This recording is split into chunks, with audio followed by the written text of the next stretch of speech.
মসজিদের শহর বলা হয় ঢাকাকে। বাংলাদেশের এক পরিসংখ্যান অনুযায়ী জানা যায় যে বাংলাদেশে রয়েছে প্রায় ৩.৫ লক্ষের কাছাকাছি মসজিদ। আর বাংলাদেশে গ্রাম রয়েছে ৮৭,১৯১টি। তাহলে আমরা যদি হিসাব করে দেখি, গড়ে প্রতিটি গ্রামে ৩.৫টা বা ৩টা করে মসজিদ পড়েছে। তো এই বিপুল সংখ্যক মসজিদের অধিকারী হচ্ছে বাংলাদেশ। এই ৩.৫ লক্ষ মসজিদে ৩.৫ লক্ষ ইমাম নিশ্চয়ই রয়েছেন। তাহলে এই ৩.৫ লক্ষ ইমাম থাকা সত্ত্বেও, ৩.৫ লক্ষ লিডারশিপ থাকা সত্ত্বেও আমাদের সমাজে সুদ, ঘুষ, জুয়া, অনৈতিক কার্যক্রম প্রতিনিয়তই বেড়েই যাচ্ছে। এর কারণটা কি? আমরা একটু পর্যালোচনা করে দেখি।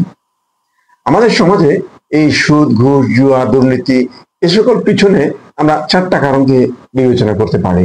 এক হচ্ছে দেশের শিক্ষা ব্যবস্থা, 2 দেশের রাষ্ট্রীয় আইন, 3 আমাদের দেশের পারিবারিক যে শিক্ষা, 4 ধর্মীয় মূল্যবোধ। আমরা যদি এই 4টাকেই যদি আমরা সামনের দিকে নিয়ে আসি, যেমন আমাদের শিক্ষা ব্যবস্থা। শিক্ষা ব্যবস্থা আমাদেরকে এমন ভাবে, আমাদের রাষ্ট্রীয় যে দায়িত্বে যারা ছিলেন বা আছেন, তারা এমন ভাবে কাটছাট করে এত সংকুচিত করেছেন যে আমাদের ছেলেপেলেরা বা আমরা যারা শিখে আসছি, তারা প্রকৃতপক্ষে ইসলামকে বোঝার জন্য যে চিত্রায়িত করা দরকার, সেটা আমাদের এই সিলেবাসে অন্তর্ভুক্ত করা হয়নি। আমাদের এই শিক্ষা ব্যবস্থা, ধর্মীয় শিক্ষা ব্যবস্থার যে মূল্যবোধ হওয়া উচিত ছিল, তার কোনোটাই আমাদের এই শিক্ষা ব্যবস্থাতে ইনক্লুড করা হয়নি। ফলে আমাদের ছেলেমেয়েরা প্রকৃতভাবে ধর্মীয় জ্ঞান থেকে বঞ্চিত রয়েছেন। 2 আমাদের যদি রাষ্ট্রীয় আইনের কথা বলা যায়, আমাদের রাষ্ট্রীয় আইনের যে সিস্টেম, এমন ভাবে প্রচলিত আইনগুলো বিদ্যমান রয়েছে যে আইনের অনেক ফাঁক রয়েছে। একটি অপরাধী ব্যক্তি নির্দ্বিধায় অপরাধ করে বেরিয়ে যাবে। যেমন একটি চোর যদি চুরি করে, সর্বোচ্চ ধরা পড়লে এই তার সাক্ষী, মামলা, মোকদ্দমা চলতে মিলতে বছর লেগে যায়, অথবা বছর লেগে যাওয়ার পরে শাস্তি হয়ে গেলে সেই শাস্তি 2-3 মাস পর জেল হলো বা জরিমানা হলো, তারপর সে ছুটে আসে। তার প্রকৃতপক্ষে যে বিচার হওয়ার কথা ছিল, সেই বিচার হয় না বিধায় সে মনে করে যে এই দেশের আইন থেকে সে কোনো না কোনো ভাবেই বেঁচে যাবে। তো তার কারণে এই অন্যায়টা দিনে দিনে বেড়ে যাচ্ছে। 3 আমাদের যে পারিবারিক মূলধন শিক্ষা। পারিবারিক শিক্ষা কি? আমরা যে ফ্যামিলিটি আসলে এই করাপ্টেড, যে ফ্যামিলিটি আসলে দুর্নীতিগ্রস্ত, এই ফ্যামিলিটি তার জেনারেশনকে, তার ছেলেমেয়েদেরকে কি শিক্ষা দেবে, তার ছেলে মেয়ে তার বাবা মার কাছে কি শিক্ষা পেলো, এই যে পারিবারিক শিক্ষা দিয়ে যে একটি ছেলে বা একটি মেয়ে সুশিক্ষায় শিক্ষিত হবে, সেই পরিবেশটা তো নেই। কারণ সে তার ফ্যামিলিতে করাপ্টেড। সব ফ্যামিলি না, আমি যে সকল ফ্যামিলি করাপ্টেড ওই সকল ফ্যামিলির কথাই বলছি। যে ওই ফ্যামিলি যে পারিবারিক শিক্ষাটা কিভাবে পাবে, এটা তো সে তার সন্তানরা পাবে না। কারণ সেই ব্যক্তিটিই তো করাপ্টেড। তার সন্তানকে সে কি শিক্ষা দিবে? তার সন্তান তো তাকে দেখেই মানুষ হচ্ছে। এখন আমরা যদি শেষটা দিয়ে আসি, ধর্মীয় মূল্যবোধ। ধর্মীয় মূল্যবোধ আসলে, ধর্মীয় মূল্যবোধটা আসলে কোথা থেকে আসবে? হচ্ছে আমাদের তো শিক্ষা ব্যবস্থাই তো আমাদের করাপ্টেড হয়ে গেছে। তাহলে শিক্ষা ব্যবস্থায় তো সেভাবে শিখানো হচ্ছে না যে ধর্মটাকে, আমাদের জেনারেল যারা শিক্ষিত তারা তো সেভাবে শিখতে পারছি না। যার কারণে তাহলে ধর্ম আমরা শেখার একটা মাধ্যম আছে, সেটা হচ্ছে আমাদের মসজিদ। আমাদের এই মসজিদ ভিত্তিক যে গ্রাম গড়ে উঠেছে, গ্রাম বাংলায় যে ৩.৫ লক্ষের অধিক আমাদের দেশে মসজিদ রয়েছে, এই মসজিদই একটি ধর্মীয় শিক্ষার একটা অন্যতম মাধ্যম হতে পারে বা হয়ে উঠেছে। প্রতি 1 মাসে 4টা জুমাবার থাকে। এই জুমাবারে ইমাম সাহেবরা 1 থেকে 1.5 ঘন্টা বাংলায় বক্তৃতা দিয়ে থাকেন। এখন আসা যাক, এই বক্তৃতা আমাদের এই সমাজের মধ্যে একটা শিক্ষার অন্যতম মাধ্যম হচ্ছে এই জুমাবার। কিন্তু আমাদের দুঃখের বিষয়, আমাদের পরিতাপের বিষয় যে আমাদের ইমাম সাহেবরা তাদের এই বক্তব্যে, তাদের এই খুতবায় কি বলে, সেটা মনে হয় অনেক ইমামই তারা নিজেরাই জানে না তাদের খুতবায় বা তাদের বক্তব্যে কি বলবে। তারা তার জুম্মাবারের যে খুতবা দিয়ে থাকে, এই খুতবার সাথে বর্তমান তাদের গ্রাম বা মহল্লা বা ইউনিয়ন বা দেশের সাথে এটা যে কি রিলেটেড রয়েছে, কি সম্পর্ক রয়েছে, কিভাবে অ্যাপ্লিকেশন হবে, এই সম্পর্কে তারা সমন্বয় করতে পারে না বা করে না। যেমন কোন একটি আলোচনা বলল, কোন একটা কোরআনের আয়াতের রেফারেন্স নিয়ে ইমাম সাহেব বক্তব্য দিল, খুতবা দিল, কিন্তু এটার প্রেক্ষাপটটা কি ছিল এবং এটা আমার এই বর্তমান সময়ের জন্য এটার কি অ্যাপ্লিকেশন হবে, কিভাবে এটাকে আমরা এই আয়াত থেকে, এই শিক্ষা, এই বক্তব্য থেকে শিক্ষা নিতে পারি এবং আমার বাস্তব জীবনে অ্যাপ্লিকেশন করতে পারি, এই জিনিসগুলো ইমাম সাহেব প্রকৃতপক্ষে আলোচনা করে না। যার কারণে আমাদের সমাজের এই অবক্ষয়। ইমাম সাহেবরা যদি প্রকৃতপক্ষে এই আলোচনাগুলো না করে, তাহলে এই পুরো গ্রাম এবং পুরো জাতি, পুরো সমাজটাকে সে একটি অন্ধকারাচ্ছন্নের দিকে ঠেলে দিচ্ছে। আর এই দায়ভার কিন্তু ইমাম সাহেবকেই নিতে হবে, কারণ তিনি একটি জাতিকে, একটি এলাকাকে, একটি মহল্লাকে লিড করছেন। তার দায়িত্ব, তার কর্তব্য হচ্ছে এই মহল্লাকে, এই গ্রামকে, এই তার অধীনস্থ মানুষদেরকে সঠিক পথ দেখানো। কিন্তু সে যদি তা করতে ব্যর্থ হয়, তার দায়ভার তাকেই নিতে হবে। ইমাম সাহেবরা তাদের আলোচনা নিয়ে আসে না সুদ ভিত্তিক সমাজ ভেঙে কিভাবে জাকাত ভিত্তিক অর্থনীতি প্রণয়নের মাধ্যমে দেশ একটি সামনের দিকে সুবিশালী অর্থনীতিতে সমৃদ্ধশালী দেশে পরিণত হবে। ইমাম সাহেবরা তাদের আলোচনায় নিয়ে আসে না একটি রাষ্ট্রে কিভাবে ইসলামী আইন প্রণয়নের মাধ্যমে একটি সুখী সমৃদ্ধশালী রাষ্ট্র ব্যবস্থা প্রণয়ন করা সম্ভব হয়। এই ইসলামী শরিয়া মোতাবেক যদি রাষ্ট্র পরিচালিত হতো, তাহলে এখানে জুয়া, ধর্ষণ, রাহাজানি, খুন খারাপি এবং অনৈতিক কার্যকলাপ, চাঁদাবাজি এটা নির্মূল হয়ে যেত। এর সুফল কি, এটার কুফল কি? ইসলামী রাষ্ট্র সিস্টেম না থাকলে, শরিয়া মোতাবেক রাষ্ট্র পরিচালিত না হলে এটা কিভাবে সমাজকে পুরোপুরি ধ্বংস করে ফেলছে, এই আলোচনা ইমাম সাহেবরা তার জুম্মাবারে নিয়ে আসে না। ইসলাম নারীকে কি মর্যাদা দিয়েছে, কিভাবে এই যুব সমাজকে এই অন্ধকারাচ্ছন্ন জীবন থেকে কিভাবে সামনের দিকে এটা আলোর পথে নিয়ে আসা যায়, এর বাস্তব প্রয়োগ করলে কতটুকু ইসলাম তাদেরকে বলেছেন, এটা নিয়ে ইমাম সাহেবরা বাস্তব আলোচনা করে না। ইমাম সাহেবরা যদি তাদের আলোচনায় জুয়া, সুদ, ঘুষ, জেনা, ব্যভিচার, ইফটিজিং এই বিষয় নিয়ে যদি আলোচনা করত এবং একটা সমাজকে সচেতনমূলক বক্তব্য দিত, তাহলে আমাদের এই সমাজ থেকে অবশ্যই এইগুলো ধীরে ধীরে ধীরে ধীরে এটা বিলুপ্তর দিকে চলে যেত। সমাজ পুরোপুরি নির্মূল হয়ে যাবে এগুলো, এটা আমি বলছি না, কিন্তু সমাজের অধিকাংশ মানুষ একটি ভালোর রাস্তা পেত, ভালোর পথ পেত। কিন্তু ইমাম সাহেবরা এই আলোচনাগুলোকে সুন্দরভাবে উপস্থাপন না করার কারণে প্রতিটি গ্রামে, প্রতিটি মহল্লায়, প্রতিটি জায়গায় আজকে মাথাচাড়া দিয়ে উঠেছে। আমরা যদি আমাদের ইমাম সাহেবরা যদি এরকম দায়িত্ব অবহেলার মতো কাজ করে, তাহলে এই সমাজ যদি মিসগাইড হয়ে যায়, এই সমাজ যদি অন্ধকারাচ্ছন্নের দিকে চলে যায়, তাহলে এর দায়ভার কিন্তু তাকেই নিতে হবে। ইমাম সাহেবরা এই কাজ কেন করেন না? এর দুটো কারণ হতে পারে।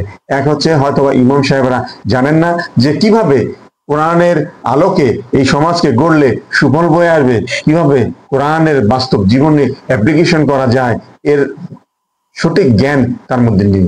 দুই নম্বর হচ্ছে হতে পারে চাকরির ভয়।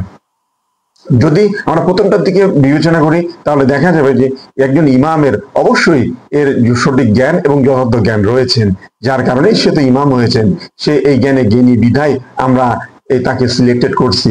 তাহলে প্রথমটা অবশ্যই এখানে গ্রহণযোগ্য হচ্ছে না। কিন্তু দ্বিতীয়টা চাকরির ভয়, সেই সামান্য অর্থের বিনিময়ে যদি তিনি এই চাকরির প্রলোভনে পড়ে যদি সমাজকে গুমরাহির দিকে ঠেলে দেয়, গুমরাহির দিকে নিয়ে যায়, সঠিক কথা বলতে সে যদি ভয় পায়, তাহলে আল্লাহ তাআলা সূরা বাকারার সেই ৭৯ নম্বর আয়াতে যে বলছেন, তোমরা স্বল্প মূল্যের বিনিময়ে আমার আয়াতকে বিক্রি করে দিও না এবং তোমরা আমাকেই ভয় করো। তাহলে ইমাম সাহেবরা কি এই আয়াতটা জানে না? তাহলে এই আয়াতের উপর যদি তারা আমল না করে, তারা যদি সমাজকে সেই সুন্দর পথে পরিচালনার জন্য যদি তারা চেষ্টা না করে, আমাদের সমাজের যে ছেলেমেয়েরা, যে সন্তানেরা যারা ইসলামী ধর্মীয় মূল্যবোধে বেড়ে উঠবে, সুন্দর একটি সমাজকে আমাদের সামনে রিপ্রেজেন্ট করবে, তা যদি করতে ব্যর্থ হয়, তাহলে এর দায়ভার কিন্তু ইমাম সাহেবদেরকেও কিছু নিতে হবে। আমি যে কথাটি বোঝানোর চেষ্টা করছি যে আমাদের এত মসজিদ থাকা সত্ত্বেও, আমাদের এত ইমাম থাকা সত্ত্বেও, আমাদের প্রতি সপ্তাহে 4টি জুমাবার, প্রতি সপ্তাহের 4টি ক্লাস তারা নিয়ে থাকেন। এই ক্লাসে তারা কি শেখালো, তা আমরা মুসলিমরা কি শিখলাম, এটা যদি একটি ধারাবাহিক আলোচনা এবং আমাদের যে আলোচনার মধ্যে বাস্তব প্রয়োগ যদি তারা আমাদেরকে সঠিকভাবে রিপ্রেজেন্ট করত, তাহলে অবশ্যই আমাদের সমাজটি একটি সুন্দর সমাজে পরিণত করা সম্ভব হতো। আমি সব ইমামের কথা বলছি না, আমি অধিকাংশ ইমামের কথা বলছি, আমার জানা মতে এমন ইমাম রয়েছেন, আমি এমন ইমামের পিছনে নামাজ পড়েছি যে ইমামরা তাদের জানাময়ী বক্তব্য দিয়ে এই সমাজকে সুন্দর পথে নেওয়ার চেষ্টা করছেন। অনেক মসজিদে আমি নামাজ পড়েছি, যেমন মগবাজার পেয়ারাবাগ মসজিদে আমি নামাজ পড়েছি, মিরপুরে নামাজ পড়েছি আজমপুরে, উত্তরায়, তারপর এই সাভারের কাঁচাবাজারের পিছনে একটা মসজিদ রয়েছেন, রংপুরে টার্মিনাল মসজিদ রয়েছেন, টার্মিনাল কেন্দ্রীয় মসজিদের ইমাম রয়েছেন, আরো বিভিন্ন জায়গায় মসজিদ রয়েছেন, অনেক মসজিদের ইমাম রয়েছেন যারা তাদের বক্তব্যে বর্তমান প্রেক্ষাপটের সাথে এবং কোরআন হাদিসের আলোকে কি অ্যাপ্লিকেশন করতে হবে এবং কিভাবে সমাজে এই অর্থনীতির চাবিকাঠি প্রণয়ন, জাকাত ভিত্তিক অর্থনীতি প্রণয়ন করতে হবে, সুদ ভিত্তিক সমাজ ব্যবস্থা ভেঙে চুরে দিয়ে কিভাবে জাকাত ভিত্তিক অর্থনীতির মাধ্যমে একটি সুখী সমৃদ্ধশালী অর্থনৈতিক ব্যবস্থা গ্রহণ করা সম্ভব, তারা বাস্তব প্রয়োগ ঘটিয়ে দেখিয়ে দিয়েছেন তাদের আলোচনায়। তারা দেখিয়ে দিয়েছেন কিভাবে জেনা ব্যভিচার এটা থেকে যুব সমাজকে দূরে রাখা যায়। তারা দেখিয়েছেন যে কিভাবে এই সুদ ঘুষকে মুক্ত একটা সমাজ গঠনের জন্য বর্তমান সোসাইটিকে কিভাবে সামনের দিকে রিপ্রেজেন্ট করা যায়। কিন্তু আমি এই জন্য বলছি, আমাদের দেশে অনেক জানেওয়ালা এবং অনেক জ্ঞান সম্পন্ন ইমাম রয়েছেন যারা তাদের মিশন পালন করছেন, বা কিছু সংখ্যক ইমাম এই দায়িত্ব পালন করলে তো সম্ভব নয়।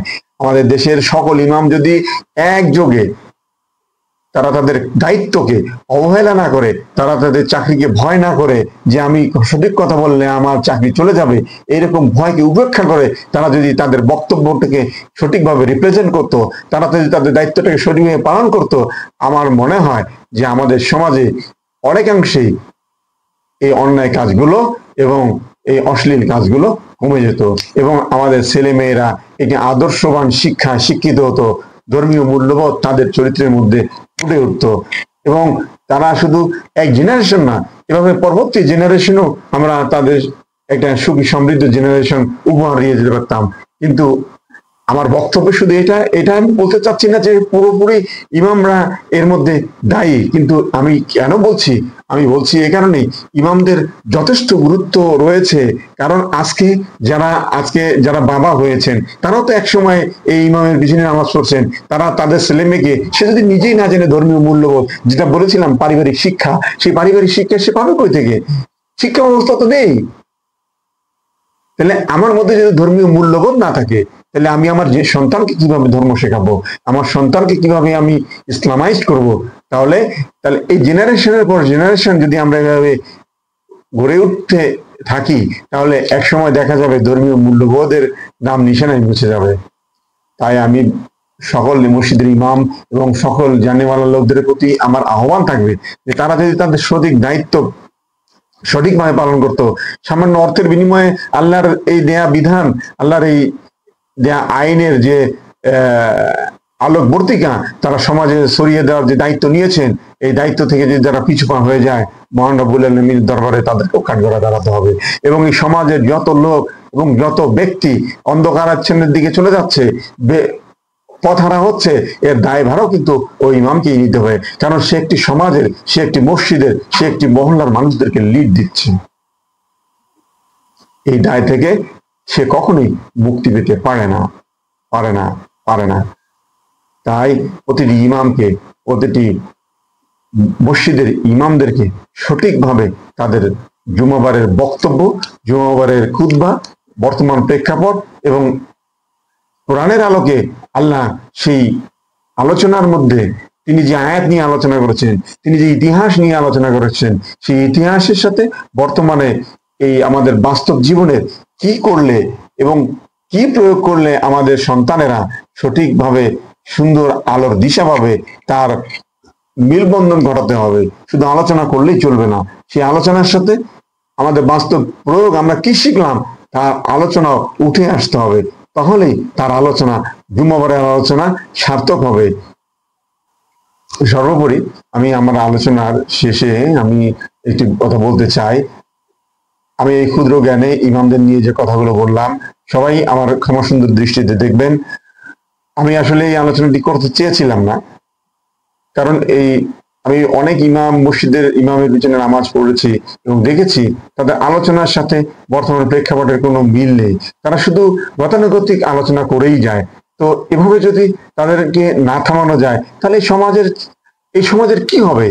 এই সমাজের ছেলে মেয়েরা যারা বড় হচ্ছে তারা কিভাবে কি শিক্ষা পেল? প্রতি জুমাবার যেখানে একটি ইমাম বক্তব্য দিবে, মুসল্লিরা শিখবে, শুনবে, শিখবে, কিন্তু তা না, শুধু ইমাম এমন বয়ান করছে যে বয়ানে তার ইহলৌকিক এবং পরলৌকিক কি লাভ হলো, কি আমরা আমাদের বাস্তব জীবনে প্রয়োগ ঘটাতে পারলাম, বা প্রয়োগ ঘটাবো কিভাবে, এবং কিভাবে আমাদের সমাজকে ডেভেলপ করবো, এই আলোচনা থাকে না। তো সেজন্য আমি এই আলোচনাটা করলাম। আমার যদি আলোচনায় কেউ কষ্ট পেয়ে থাকেন তাহলে আমাকে ক্ষমা করবেন। আমি কাউকে আঘাত করার জন্য আমার এই এই আলোচনাটি করিনি। আমি সমাজের জন্য যাতে উপকারী হয়, সবাই যাতে একটি সুন্দর সমাজ আমরা উপভোগ করতে পারি, এই লক্ষ্য সামনে নিয়েই আমি আলোচনাটি করলাম। আমার যদি কোনো ভুল হয়ে থাকে সবাই আমাকে ক্ষমা করবেন, এবং আপনাদের প্রয়োজনীয় মতামত এবং মূল্যায়ন আমাকে কমেন্টে জানিয়ে দেবেন। সবাই ভালো থাকবেন, সুস্থ থাকবেন, সুন্দর থাকবেন। আসসালামু আলাইকুম ওয়া রাহমাতুল্লাহি ওয়া বারাকাতুহু।